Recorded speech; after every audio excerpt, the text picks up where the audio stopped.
नमस्कार। आज हम कक्षा 6 गणित में अध्याय 2 जिसका नाम है पूर्ण संख्याएं, उनके सवालों को समझेंगे और हल करना सीखेंगे। इसका नाम है पूर्ण संख्याएं। सबसे पहले हम थोड़ा पूर्ण संख्याओं के विषय में समझ लेते हैं। पूर्ण संख्याएं क्या होती हैं? संख्याओं वाली क्लास में हम पढ़ा चुके हैं, फिर भी आप पूर्ण संख्याएं जिनको अंग्रेजी में कहते हैं हम होल नंबर्स, इसको हम W से दर्शाते हैं। 0 से प्रारंभ होकर अनंत तक जाती है। क्या होता है? 0 से प्रारंभ होकर अनंत तक जाती हैं। ये होती हैं हमारी पूर्ण संख्याएं। ठीक है। अब यदि हमसे कोई पूछता है कि सबसे छोटी पूर्ण संख्या, तो सबसे छोटी पूर्ण संख्या है 0। सबसे बड़ी पूर्ण संख्या संभव नहीं है। अब हम देखते हैं प्रश्नावली 2.1। प्रश्नावली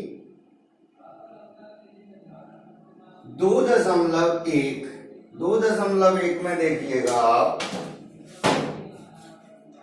हिंदी माध्यम की कक्षा 6 की जो गणित है उसमें आप प्रश्न देख लेंगे। इस प्रकार से आपको दिख रहे हैं सब। 2.1 है, 10,999 के बाद अगली 3 प्राकृतिक संख्याएं लिखिए। इसका अगला है, ये आप नोट कर लेंगे। अब मैं आपको बताता हूं का पहला नंबर का प्रश्न है 10,999 के बाद अगली 3 प्राकृत संख्याएं। 3 प्राकृत संख्या। अच्छा, ये समझने के लिए हमें क्या करना पड़ेगा? प्राकृतिक संख्याएं क्या होती है वो भी हम संख्याओं में बता चुके हैं। प्राकृत संख्या 1 से शुरू होकर अनंत तक जाती हैं, उसमें 0 नहीं होता। अब कह रहे हैं 10,999 के बाद, तो बाद आप कुछ मत करो, एक एक जोड़ते चले जाओ। कैसा? देखो, आप 10,999 दिया है, ठीक है। हल करो, उत्तर लिखो जो लिखना है। यदि है इसमें आपने एक जोड़ा तो कितना आ गया आपका?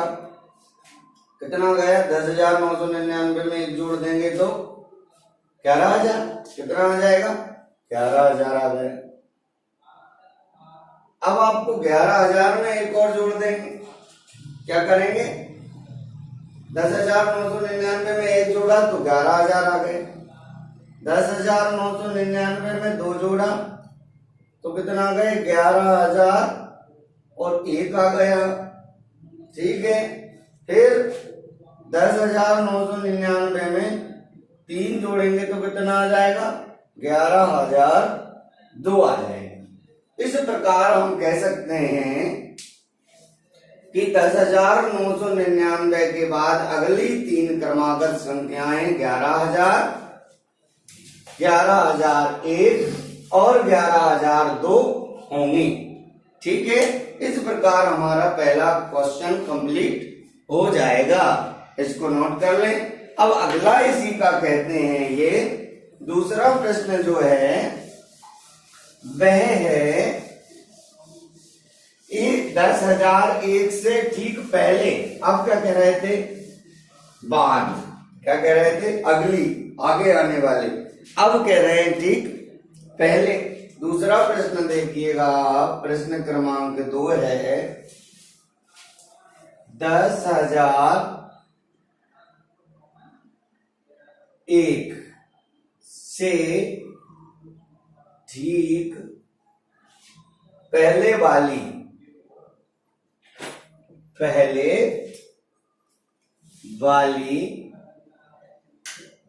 3 पूर्ण संख्याएं। पूर्ण तो सब होती हैं संख्याएं, 0 से लेकर अनंत तक होती। अब हमें क्या करना है? इसमें हमें क्या करना है, इसमें हमें एक माइनस करना पड़ेगा। ठीक, पूर्ण इसमें उत्तर लिखेंगे हम। 10,000 है, 10,001। 10,001 में आपको ठीक पूर्ण चाहिए, एक माइनस किया, कितना हो गया 10,000। फिर क्या करना पड़ेगा, 10,000 में से 10,001 में से 2 माइनस कर देंगे। कितना माइनस कर देंगे, 2 माइनस कर देंगे, 2 माइनस कर देंगे, कितना बचेगा 9,999 बचेगा। फिर हम क्या करेंगे, 10,001 में से 3 माइनस करेंगे, 9,999 बचेगा। इस प्रकार 10,001 से ठीक पहले वाली 3 पूर्ण संख्याएं 10,000, 9,999 भाग 9,995 होंगी। इसको आप नोट कर लें। अब हम क्रमांक 3 देखते हैं। अच्छा, क्रमांक 3 यही समझ लीजिएगा, इनने 3 में क्या दिया है, सबसे छोटी पूर्ण संख्या बताइए। सबसे छोटी पूर्ण संख्या मैंने सबसे पहले आपको बताया था, सबसे छोटी पूर्ण संख्या क्या हो जाएगी, सबसे छोटी पूर्ण संख्या 0 होती है। यहां लिख दो आप, तीसरे में सबसे छोटी पूर्ण संख्या 0 होगी। क्या होगा, 0 होगी। ये हमारा प्रश्न क्रमांक 3 कंप्लीट हो गया। अब प्रश्न क्रमांक 4 देखते हैं। कौन सा देखते हैं, 4 में कह रहे हैं 32 और 53 के बीच में कितनी पूर्ण संख्याएं हैं। बिल्कुल परेशान मत हो आप, तो गिनती गिन लो। बीच में पूछ रहा है तो बस, और कुछ है नहीं। यदि आपको ऐसे करना है, सबसे सरल विधि तो ये, मैं इसकी विधि भी बताऊंगा आपको। 32 और 53 के बीच चाहिए संख्या, तो यहीं से गिनो। 32 है, देखो यहाँ दोनों विधि में बताता हूँ, दोनों विधि आपको मैं बता देता हूं। प्रश्न क्रमांक 4 है, जैसे 4 है 32 और 53 के बीच, 32 और 53 के बीच कितनी पूर्ण संख्या, कितनी पूर्ण संख्याएं हैं। ठीक, 32 और 53 के बीच कितनी पूर्ण संख्याएं हैं। क्या करना है, इसको आप ऐसे करते कि जाओ, यहीं से देखो, यहीं से देखा हमने, रफ पे कर रहे हैं। मैं आपको आपका तरीका बता रहा हूं, बहुत सरल। यदि कम है तो, ज्यादा है तो फिर कुछ नहीं करें। यहां से देखो, 32 के बाद 33, 34, 35, 36, 37, 38, 39, 40, 41, 42, 43, 44, 43, 46, 47, 48, 49, 50, 51 और 52। जहां से लेना है उसके अगली संख्या, और जहां तक लेना उससे पहले तक की संख्या। बस ये कब हो सकता है, ये जब हो सकता है जब हमें थोड़ी बहुत हो संख्या, लेकिन ज्यादा होंगी तो क्या करेंगे, वो भी मैं आपको बता रहा हूं। इनको गिन लो आप, 1 2 3 4 5 6 7 8 9 10 11 12 13 14 16 17 18 19 20। कितना आंसर आ गया, उत्तर कितना हो गया, 20। ये तो ऐसे हो गया, ठीक, ये तो आपको ऐसे हो गया। लेकिन अब बहुत ज्यादा संख्याएं आ जाएंगी तो हम क्या करेंगे, अन्य विधि के बाद में बताता हूं। अन्य विधि देखना, इसमें आपको जब आपको ऐसी किसी भी बीच के बीच पूर्ण संख्या निकालनी हो या प्राकृत संख्या निकालनी हो, तो आपको कुछ भी नहीं करना है। बड़ी वाली संख्या को पहले लिख लो, ऐसे कर दो, बड़ी संख्या को, जैसे 53 है, उसमें से जितनी निकालना है उतनी संख्या घटा दो, और ब्रैकेट लगा के एक उसमें से माइनस कर दो। क्यों कर दो माइनस, क्योंकि हमें इनकी बीच की चाहिए। क्या करना है, इनकी बीच की चाहिए। अब आपने क्या किया, ठीक है, अब आपने 53 में से 32 जब घटाए तो आपके पास आ गए कितने, 21, और -1 लिखाइए, बराबर 21 में से आप 1 घटा दो कितने होगा, 20, और इस प्रकार से आपका ये उत्तर होगा। ये आपकी मतलब सही विधि है। ये कौन सी विधि है, सही विधि है। इससे आपको सवाल को हल करना आना चाहिए, ठीक है। कोई प्रॉब्लम, ये आपको यहाँ तक समझ में आ गया होगा अच्छे से, इसको नोट कर लें आप। अब हम प्रश्न क्रमांक 5 देखते हैं। क्या देखते हैं, प्रश्न क्रमांक 5।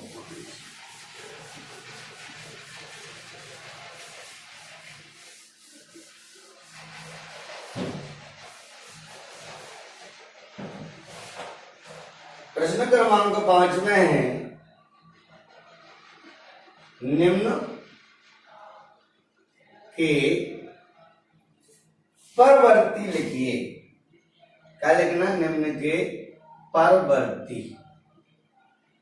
लिखिए।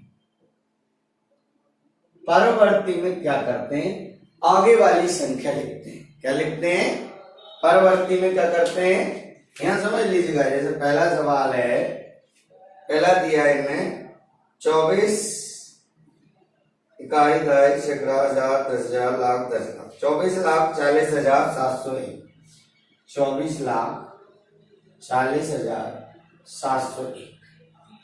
इसका क्या लिखना, परवर्ती लिखना है। परवर्ती मतलब आगे वाला। क्या करना है, क्या लिखना है, परवर्ती। और परवर्ती मतलब क्या होता है, आगे वाला होता है, ठीक है। यहां आप समझ लो, यहां परवर्ती बराबर आगे वाला अंक, ठीक, आने वाला अंक, आगे आने वाला अंक, ठीक। और पूर्ववर्ती मतलब पीछे आने वाला अंक, पीछे आने वाला। काय में, गिनती, गिनती में आना चाहिए आगे और पीछे, तब है, ऐसे नहीं, ठीक है। आप तो बिल्कुल फंडा, जो बिल्कुल दिमाग नहीं लगाओ। पूर्ववर्ती में क्या करते हैं, एक माइनस करते हैं, परवर्ती में क्या करते हैं, एक जोड़ते हैं, बस इतना सा दिमाग लगा लो, और कुछ झंझट लेने की जरूरत नहीं है। अब इसका क्या करना है हमें, इसका हमें क्या करना है, परवर्ती निकालना है। ध्यान देना, इसका उत्तर लिख रहे, और जब परवर्ती निकालना है तो परवर्ती में क्या करते हैं, एक प्लस दिया जाता है। एक जब प्लस करो क्या हो जाएगा, जोड़ो, एक का एक लास्ट में 2 आ जाएगा, फिर 0, फिर 7, और जे सब ज्यों का ज्यों जे आ गया आपका 24,40,702। क्या था, 701 था, 702 हो गया, ठीक है। इसी प्रकार से दूसरा, तीसरा, चौथा आप स्वयं कर सकते हैं, फिर भी नहीं कर सकते तो आप बता दीजिएगा, मैं कर देता हूं, ठीक है। दूसरा और देख लो आप। दूसरा दिया है आपका 1,01,91, 1,01,99 है ना। क्या करना है, परवर्ती लिखना है। क्या करना है, परवर्ती लिखना है। तो आपको क्या करना है, 1,01,99 में 1 जोड़ देना है, तो आपका हो जाएगा 1,02,000। कितना हो जाएगा, 1,02,000 आपका हो जाएगा, ठीक। कोई प्रॉब्लम आ रही है आपको, इस प्रकार से आप इसका तीसरा और चौथा स्वयं कर लेंगे। सिर्फ 1 जोड़ना है आपको और आपको आ जाएगा। अब मैं प्रश्न क्रमांक 6वां भी यहीं से आपको बता देता हूं। 6वें में क्या करना है, प्रश्न क्रमांक 6 में पूर्ववर्ती लिखिए। पूर्ववर्ती लिखिए, इसके पूर्ववर्ती बताना है। क्या करना है, पूर्ववर्ती। पहला सवाल क्या है, पहला सवाल है आपका 94। अब आपको क्या करना है, 94 का पूर्ववर्ती लिखना है। 94 का पूर्ववर्ती लिखना है। अब 94 का पूर्ववर्ती लिखना है तो क्या करना पड़ेगा आपको, 1 घटाना पड़ेगा।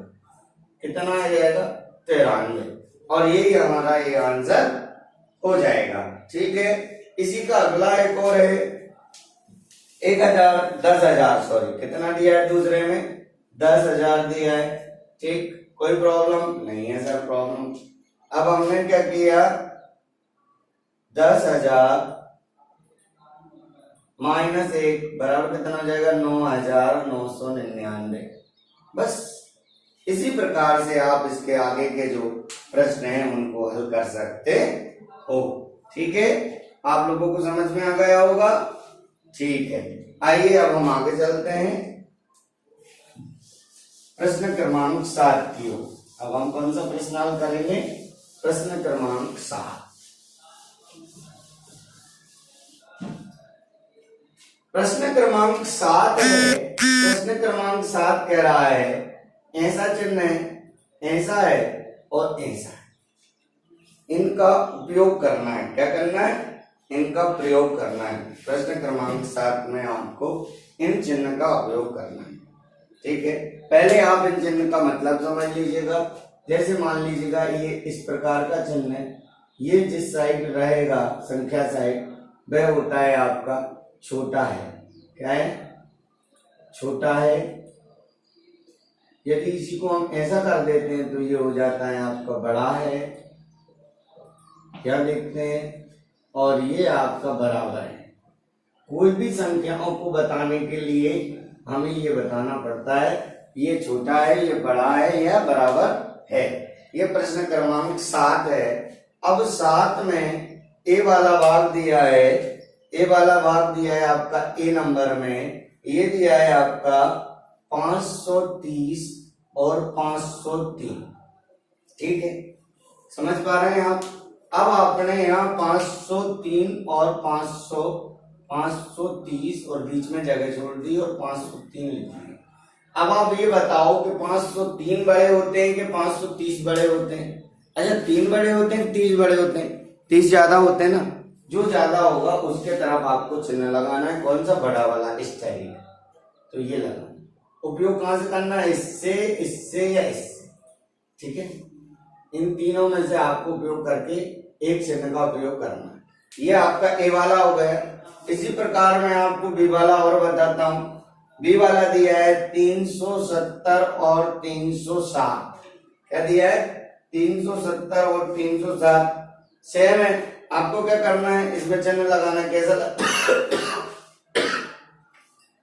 सॉरी, ये आपका ऐसा लग जाएगा।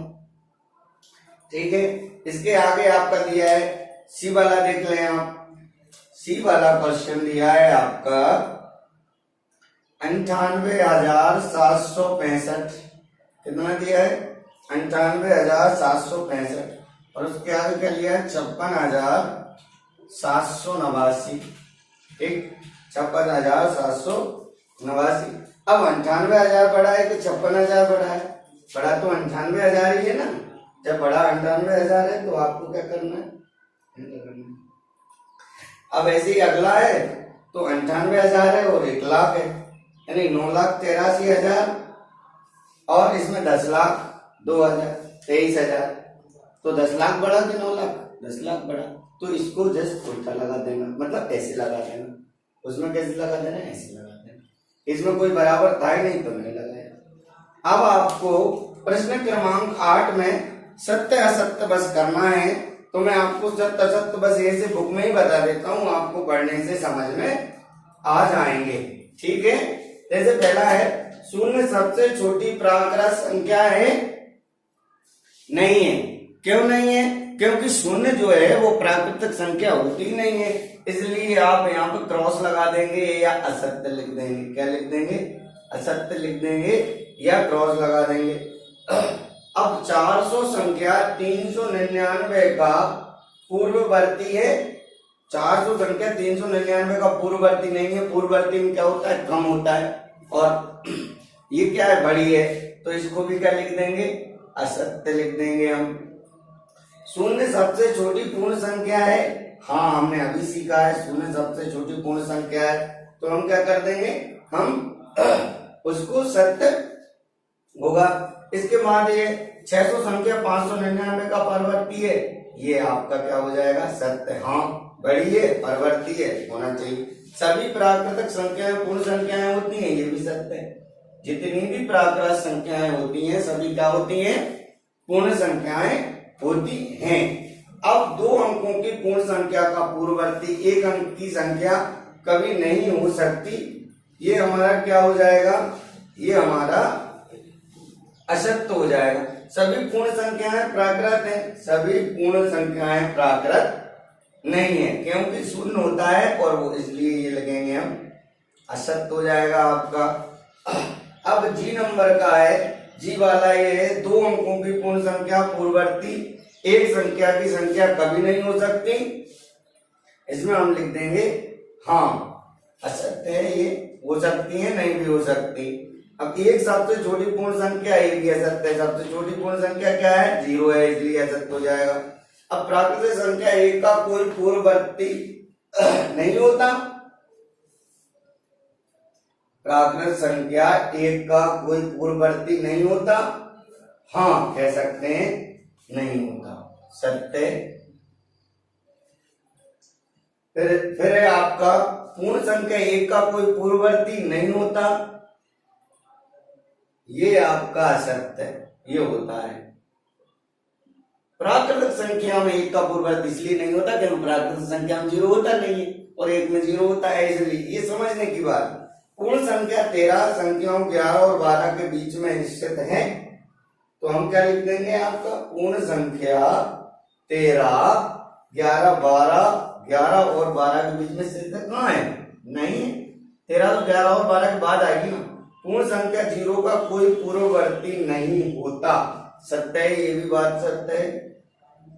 और 2 अंकों की संख्या का परवर्ती सदैव 2 अंकों की एक संख्या होता है, ये बात सर्वथा असत्य है। इस प्रकार से आप प्रश्न क्रमांक 8 को यहाँ से देख करके नोट करके कर सकते हैं। दिखाई दे रहा है, मैंने आपको पूरा पढ़ के बताया है। शून्य सबसे छोटी प्राकृतिक संख्या है, यहाँ ये असत्य है। यहाँ से लेकर के 2 अंकों की संख्या का परवर्ती सदैव 2 अंकों की एक संख्या होती है, ये असत्य है। इस प्रकार हमारा ये 2.1 प्रश्नावली कंप्लीट हुआ। धन्यवाद।